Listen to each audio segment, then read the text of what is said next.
Let's talk about money. You don't know your numbers. Holy fucking Christ. I hope you're religious, because you should be praying. Have you lost your fucking mind? How the fuck are you running a business? So you're not managing money. What the fuck is wrong with you? This is not business. What were you spending your money on? I need you to start exercising fucking severe and extreme fucking emotional control around money.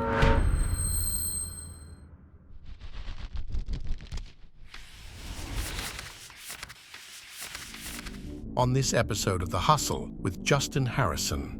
Existing banking profile, just open multiple savings accounts, tax account, VAT account, growth fund. I need to open like a trust account. Remember, it was a risk to earn it. Don't risk it on a stupid investment. Let's make the money first. Let's make the money and hold on to it. Okay, so let's start with a big question. Okay, so one of my visions is to start training in the industry, right? So to train in person as well as online.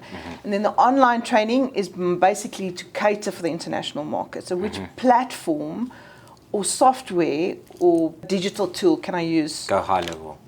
Go high level. Go high level. Also part of the training is to actually be the supplier of the stock. So be a one-stop shop. Do the training. Supply consumables and the equipment. And the equipment and the ink, and put them into premises and stuff. But let's talk about the actual physical supplies. Okay. So a lot of it, like the ink comes from Germany type of thing, the machines will come from China or whatever. To avoid the whole stock holding, being sent to me and then I'm going out, can they just buy directly from the supplier? Or is that now putting my market in jeopardy? Putting your market in jeopardy.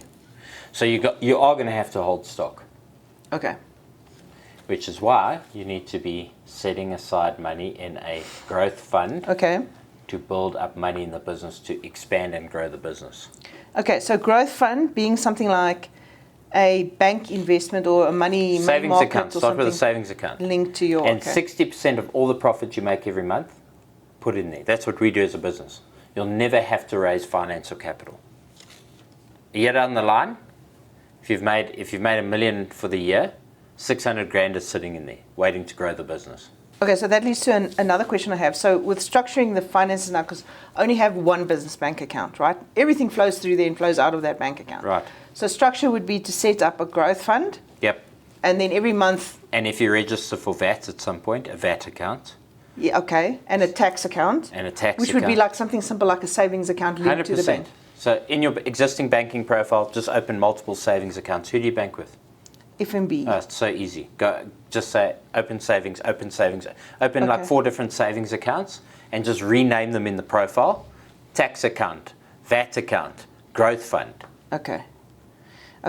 And then is it advisable, like, to avoid what happened to you, because I lived in Nigeria for 13 years, so I know them very well, to have like maybe open an Investec account or a different business account and have that account. So when big sales internationally come in, it comes into that account, and as it comes into that account, you transfer that money out into another account so that they can't reverse. I would definitely do that. Okay. Based on actual living experience, I would definitely do that. So the second that money comes in, it's out. Yep. Basically. Okay. Make it the bank's problem. Okay, so tax account, VAT account, growth fund account, supplier expenses account. No, because that's a cost of sale. I'd leave it in the main account. Okay. Also on structure, now I'm starting to build money. Okay, everything goes back in the business. We grow the business and everything. When I start going to investing or asset purchasing, if I understand correctly from what I've learned in the Minute Tribe, I need to open like a trust account and purchase a property through trust. Yes. Investment through another trust. But you're not there yet. Okay. When you are, that's what we'll do. But exactly that. So you hold assets in a trust, so nobody can touch it. You do not hold debt in that trust. But when you get there, we'll teach you how to do it. But for now, the business account, you can get obviously financial knowledge going. Yeah. In the growth account, put 60% back. Yes. Up until I have R1 million in that growth account. Yes. That's kind of sitting there. Yep. So, and then only do we talk about then you start investing. Then you want to invest for a relatively low rate of return, something between 8 and 10%. Anything more than that, you're taking risk with that money. Remember, it was a risk to earn it. Don't risk it on a stupid investment, right? Okay. So you want to invest it in secure investments that you know guaranteed, there's no guarantees, but a more or less guarantee over a period of time, you'll get between 8 to 10% per year back. By the way, 8 to 10% per year, every 7.5 years your money doubles. But then you've taken it out of the bank. No, you've taken it out of the bank, but you haven't necessarily taken it out of the business. You invest in something liquid that you can always get your money out. So I don't advise real estate. Okay, but we'll get there. So for now, we'll just... Let's make the money first. Let's make the money and hold on to it. Exactly.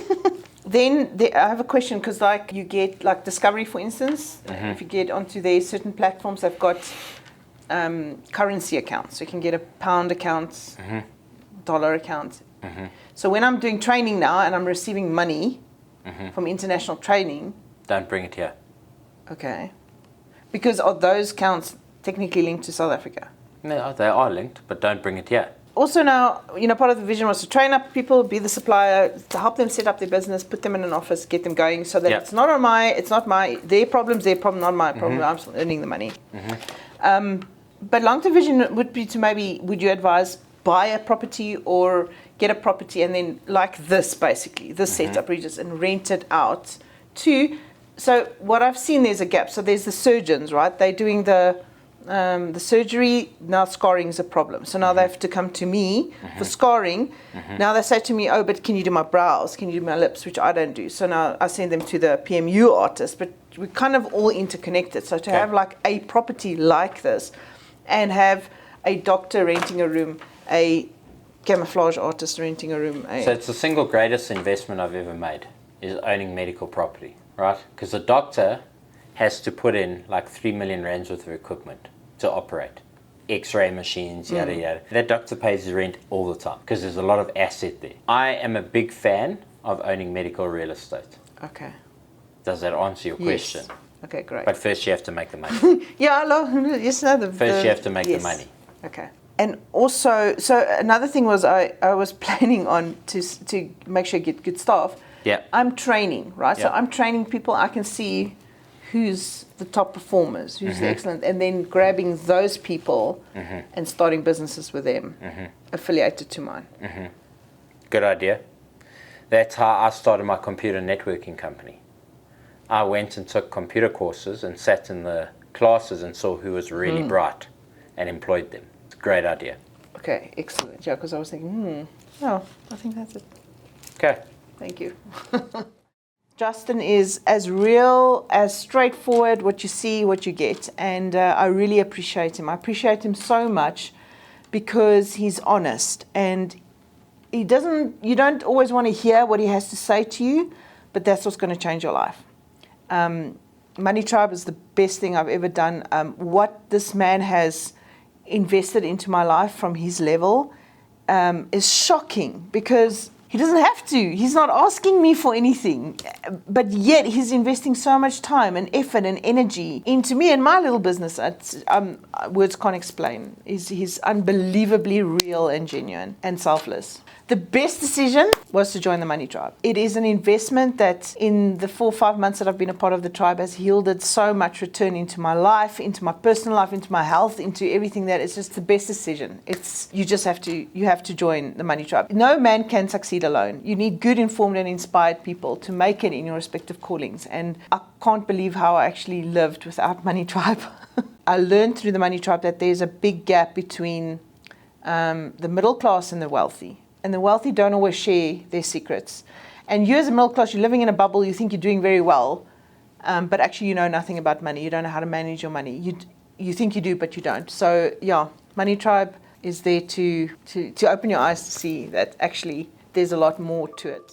So what an amazing business, an incredible, incredible opportunity to create something new, something exciting, and to really help people for something that most people desperately want to solve if they've had that kind of problem.